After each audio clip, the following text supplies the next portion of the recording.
good to go.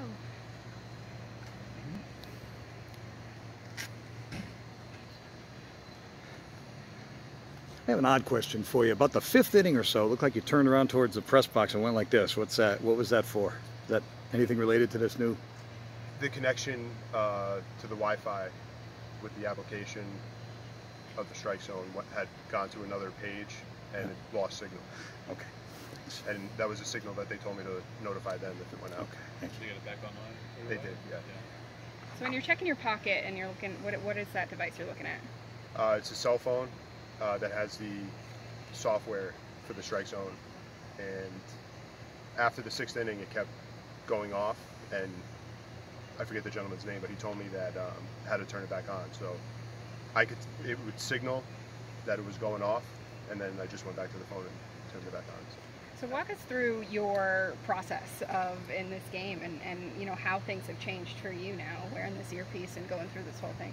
You know, I'm just grateful to be out here tonight. You know, the first umpire to use the software in New Britain. You know, it's a lot different.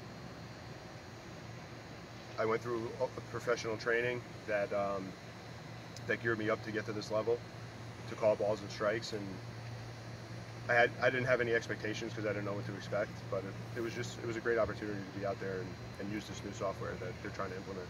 As you put so much time into your career to learn what's ball, what's a strike, and how to advance hopefully in your career, now it's a computer. What does that do for you as an aspiring pro umpire?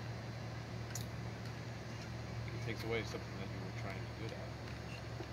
Yeah, I think it does. I think umpiring is an art, and when you put science into trying to fix art, I think that's going to be fallible too. You know, I think the professional guys at the major league level are shooting 98 and 99% every night.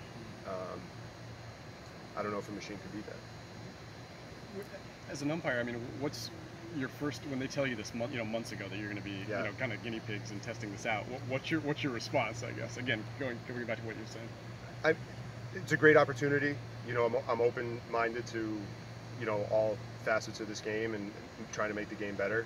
And if somebody thinks that this is one aspect that's going to make the game better, then I'm all for it.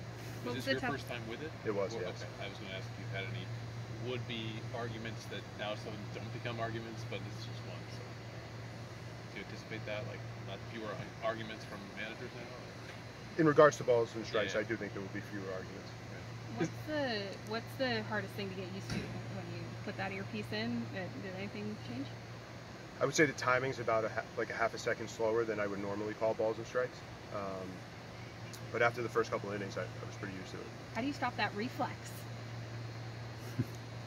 I just have it in my mind that, you know, I have an earpiece in and I have to wait for it to call strikes. Do you ever get the urge to override the system, like even just for a split second tonight?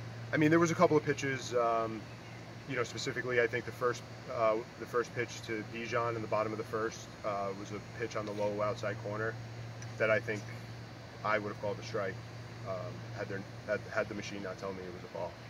Do you anticipate? I mean, obviously tonight was the first time, but will it get boring? Do you think? I mean, obviously you're still paying attention, but not being so invested in every single call. I think it takes the enthusiasm out of calling balls and strikes out of the mix for an umpire. I take pride and joy when the machine's not around calling balls and strikes. I work other levels of baseball that don't have this machine, and you know, I enjoy calling balls and strikes, and I think it takes the enthusiasm out. It's just my personal opinion. So. Where else do you work? I work for the NCAA Division I level. Yeah. Did you had two earpieces? Right? I mean, I had one earpiece. Which was the right ear. Right ear. Okay. Yes. And where exactly would you describe the strike zone as being with this zone, the automated zone versus the way umpires usually call it? I think it's a little higher.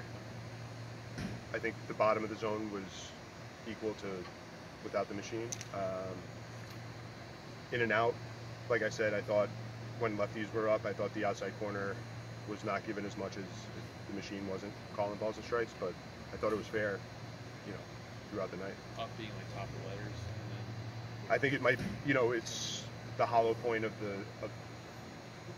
the knee to the midpoint between the chest and the belly button. And in the top of the sixth, I think that in the inning there was a called third strike, and the batter Hector Sanchez, I believe, stopped and had a little conversation with you. What's that like now? I mean, knowing how'd that conversation go? I mean, it's almost like an easy out for the umpire. You know, just point to the year the machine called it. You know, I had nothing to do with it. What did he say? What did he say? Like, how can? You know, I don't remember exactly what he said. I just remember him shaking his head, like in disbelief that it was called a strike. What do you say? I just say it's the machine. Yeah. You know, there's nothing I can do about it. Is that? Go ahead.